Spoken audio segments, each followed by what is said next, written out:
Good morning students. आज हम BA second year का सेकेंड पेपर पढ़ेंगे, बाल विकास। इसमें हमारा टॉपिक रहेगा बाल मृत्यु को रोकने के उपाय। इसमें लिखेंगे, उपयुक्त विवरण से ज्ञात होता है कि भारतीय समाज में अशिक्षा, निर्धनता, अंधविश्वास, रूढ़िवादिता, विचारधारा, सामाजिक परंपराएं व रीति रिवाज आदि ऐसे कारण हैं जिनसे शिशुओं व बालकों का स्वास्थ्य प्रत्यक्ष व अप्रत्यक्ष रूप से प्रभावित होता है। आंकड़े बताते हैं कि 2/3 बच्चे तो जन्म के पहले माह में ही, अधिकांश तो प्रथम 7 दिनों में ही टिटनेस के कारण मर जाते हैं। गाँवों में 5 से 15% बच्चे टिटनेस के कीटाणुओं के संक्रमण के कारण मर जाते हैं।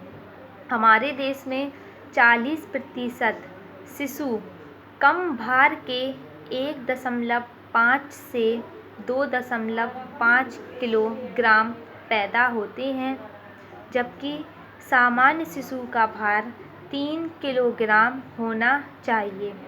कम भार वाले शिशु अधिक देखभाल चाहते हैं और उपयुक्त देखभाल ना मिलने पर मर जाते हैं। इससे अधिक लगभग 25% शिशु डायरिया के कारण मर जाते हैं। इस प्रकार आंकड़ों द्वारा बाल मृत्यु के संबंध में गंभीर तथ्य सामने आते हैं। हम सभी का यह परम कर्तव्य है कि बालकों के स्वास्थ्य के संबंध में गंभीर तथ्य सोचे जाएं। अतः हम सभी का यह परम कर्तव्य भी है कि बालकों के स्वास्थ्य और संक्रामक रोगों से बचाव हेतु जनता को शिक्षित करें और बाल मृत्यु की समस्याओं के समाधान में अपना योगदान दें। बाल मृत्यु को कम करने में निम्न उपाय सहायता प्रदान करते हैं, जिसमें कि हमारी फर्स्ट हेडिंग रहेगी, इसमें परिवार नियोजन को बढ़ावा दिया जाए। इसमें लिखेंगे, भारत की अधिकांश जनता निर्धन है। निर्धनता के कारण वे अपने 1-2 बच्चों को तो भरण पोषण तो मुश्किल से कर पाते हैं। यदि इस स्थिति में परिवार में कई बच्चे होते हैं तो किसी का भी पालन पोषण भली प्रकार नहीं हो पाता है। संतुलित पौष्टिक भोजन के अभाव में माँ के पास इतनी शक्ति नहीं रहती है कि वह जल्दी गर्भधारण कर सके। पारिवारिक जीवन को सुखी बनाने के लिए बच्चों का उचित पालन पोषण के लिए तथा स्वास्थ्य व शिक्षा स्तर में सुधार लाने के लिए परिवार नियोजन वरदान है। परिवार का आकार सीमित होने पर प्रत्येक बच्चे का पालन पोषण उचित रूप से किया जा सकता है। माताएं भी स्वस्थ रहती हैं, क्योंकि 2 बच्चों के बीच पर्याप्त अंतर होने के स्वास्थ्य सुधार के लिए पर्याप्त अवसर मिल जाता है तथा शिशु भी स्वस्थ व दीर्घ आयु के होते हैं। पैराग्राफ चेंज करके लिखेंगे इसी में, केंद्रीय सरकार ने परिवार नियोजन कार्यक्रम को बढ़ावा देने के लिए प्रत्येक शहर जिसकी आबादी लगभग 20,000 की है, वहाँ 360 परिवार नियोजन केंद्रों तथा अस्पतालों की स्थापना की है। परामर्श शहरों में ही नहीं, गांव में भी परिवार नियोजन केंद्रों को स्थापित किया गया है। इन केंद्रों पर निःशुल्क परामर्श तथा दवा चिकित्सा सुविधा प्रदान की जाती है। सेकंड हेडिंग रहेगी हमारी इसमें, शिशु पालन तथा मातृ सुरक्षा की उचित शिक्षा प्रदान की जाए। इसमें लिखेंगे अशिक्षा, अंधविश्वास तथा रूढ़िवादिता तीनों ही बाल मृत्यु के कारण हैं, अतः आवश्यक है कि जनसंख्या को शिक्षित किया जाए। इसके लिए प्रौढ़ केंद्र खोले जाएं, जिनमें उन्हें शिशु व मातृ सुरक्षा, स्वच्छता, वैज्ञानिक ज्ञान, टीकाकरण, यौन शिक्षा आदि के बारे में जानकारी प्रदान कर मातृ एवं शिशु सुरक्षा के लिए प्रेरित किया जाए। उनके मन से वह भय दूर किया जाए जिसके कारण वह मातृ व शिशु सुरक्षा के लिए वैज्ञानिक तरीकों को अपनाने में संकोच अनुभव करते हैं।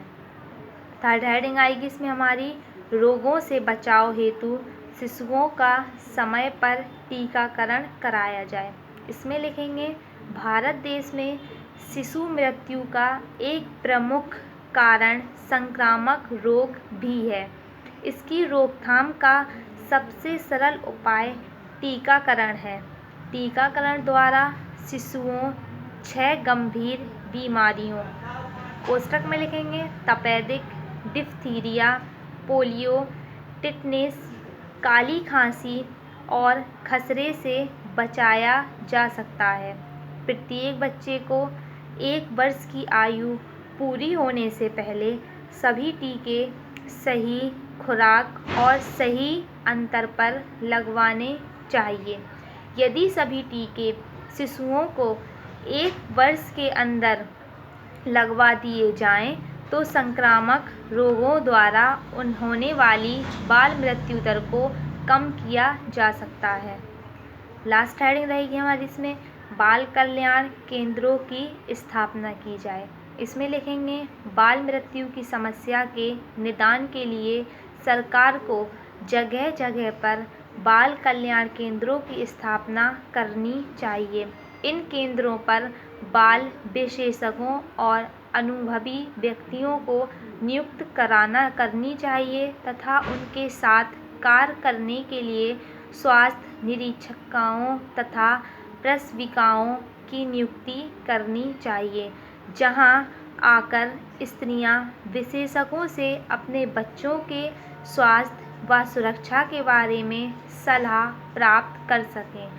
समय समय पर इन केंद्रों द्वारा व्याख्यानों और प्रदर्शनियों का आयोजन कर माताओं को बाल कल्याण और मातृ रक्षा के बारे में जानकारी प्रदान करनी चाहिए।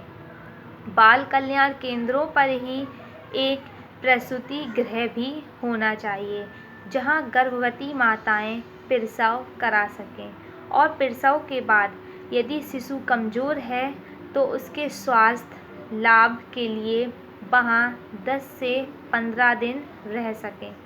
इसी में पैराग्राफ चेंज करके लिखेंगे आगे, जो माताएं बाल कल्याण केंद्रों पर आएं उन्हें निःशुल्क चिकित्सा सहायता और परामर्श प्राप्त होना चाहिए तथा यदि शिशु रोगी है तो उसका विशेषज्ञों द्वारा परीक्षण कर चिकित्सा, फल, दूध, दवा आदि का प्रबंध भी इन केंद्रों पर होना चाहिए।